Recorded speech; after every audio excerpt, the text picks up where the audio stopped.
Welcome to today's video entitled The Pilgrim.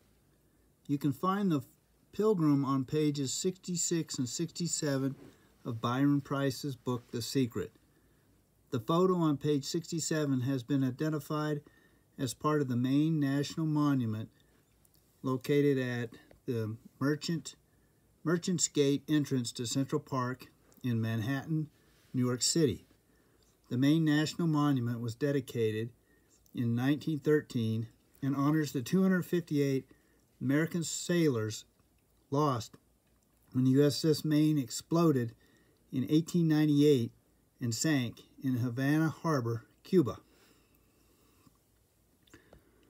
As you look at the image on page 67 of Byron Preiss' book, The Secret, notice the ferry has been photoshopped and strategically placed. Here you can see the monument from the side. The placement of the ferry figure is not random. She's placed to cover the private parts of the young lad. In addition, the photo is taken at an angle such that the female behind is holding the arms of the young lad as if she is controlling him. Is that a coincidence? More on the female figure in a minute. The descriptor for the pilgrim is prudens pudenda. Prudens is defined as prudent, discreet, sensible. Pudenda is Latin for that whereof one ought to feel shame. Turning to the text, you look at the first line.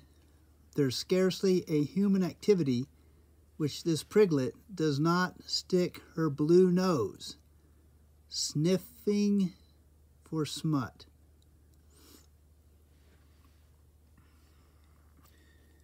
Also, there's further discussion about snooping through your mail, your past, your motives, your laundry, your files, your habits, and your life and your keyhole. The moral majority is also mentioned. The moral majority was founded in 1979 by Jerry Falwell and dissolved in 1989. They were involved in politics and various aspects of religion. There are two key words that are repeated in the text: blue and bore. Blue is mentioned twice. Blue nose, which is defined as priggish or puritanical person, also a nickname for Nova Scotian. Blue pencil is traditionally used to edit. Here it is used in the context of censorship. So the theme of the pilgrim is spying, censorship, and control, which is ironic because the female model for the main monument, which we see here and also at the top, the woman who appears to hold the boy's arms was Audrey Munson. And a hat tip to F. Michael Lewis on Facebook for identifying Audrey Munson as the lady that's in the model for the sculpture. There exists plenty of additional online information on Audrey Munson and censorship if you'd like to Google that topic. The text also has references to the Mayflower, New World, and Plymouth. Now, Keith Holliday pointed out that the dull Jack, all work, no play reference was The Shining, the movie The Shining. The last reference under history is to the Shakers. The Shakers are the United Society of Believers in Christ's second appearing and was founded in England in 1747. They were called the Shakers because of their ecstatic dancing. Initially, they were called the Shaking Quakers. As of 2021, there were 3 Shakers left. The Shakers produced a large number of chairs and furniture. In addition to the theme of the pilgrim, we are looking for links to the 12 puzzles of the book. Possible links to the Wright Brothers Monument puzzle, which is shown here, the image, are the words enable you to see everywhere, such as flying or heights, and all look down on, as if anything else. Both flying references, and of course the third thing would be pilgrims, and the verse for this also is related to Lost Colony and Pilgrims. So under Spotter's tips, what does it mean you don't spy on the pilgrim? You counter spy. That's pretty baffling. What's that all about? Well, maybe that's a reference to America's spy plane or satellites. Or, if you flip through the book, go to page 136 and 137, we have a counter spy.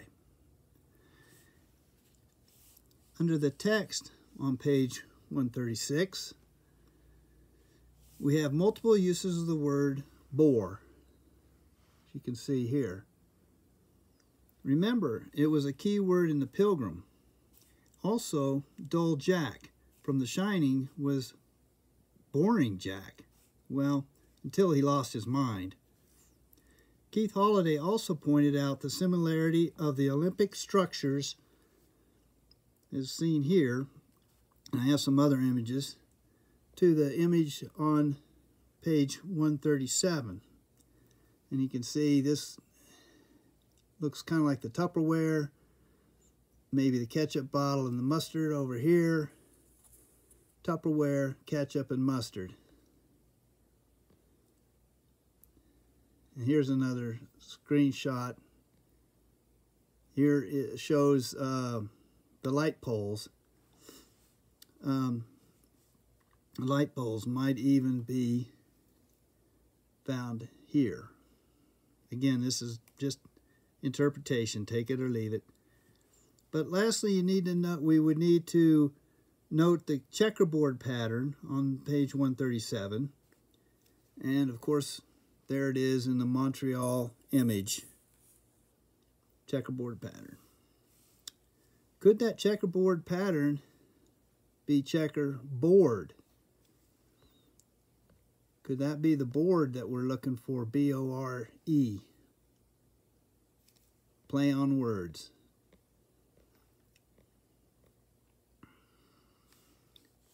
Or is that just a comment about chess being boring? Good question. Okay, finally we need an interpretation of the art at the bottom of page 136. Is it a representation of nearby objects? Or some kind of a map? And what about the other features also on page 137? All you Montreal puzzle solvers and searchers, get hot. Thank you.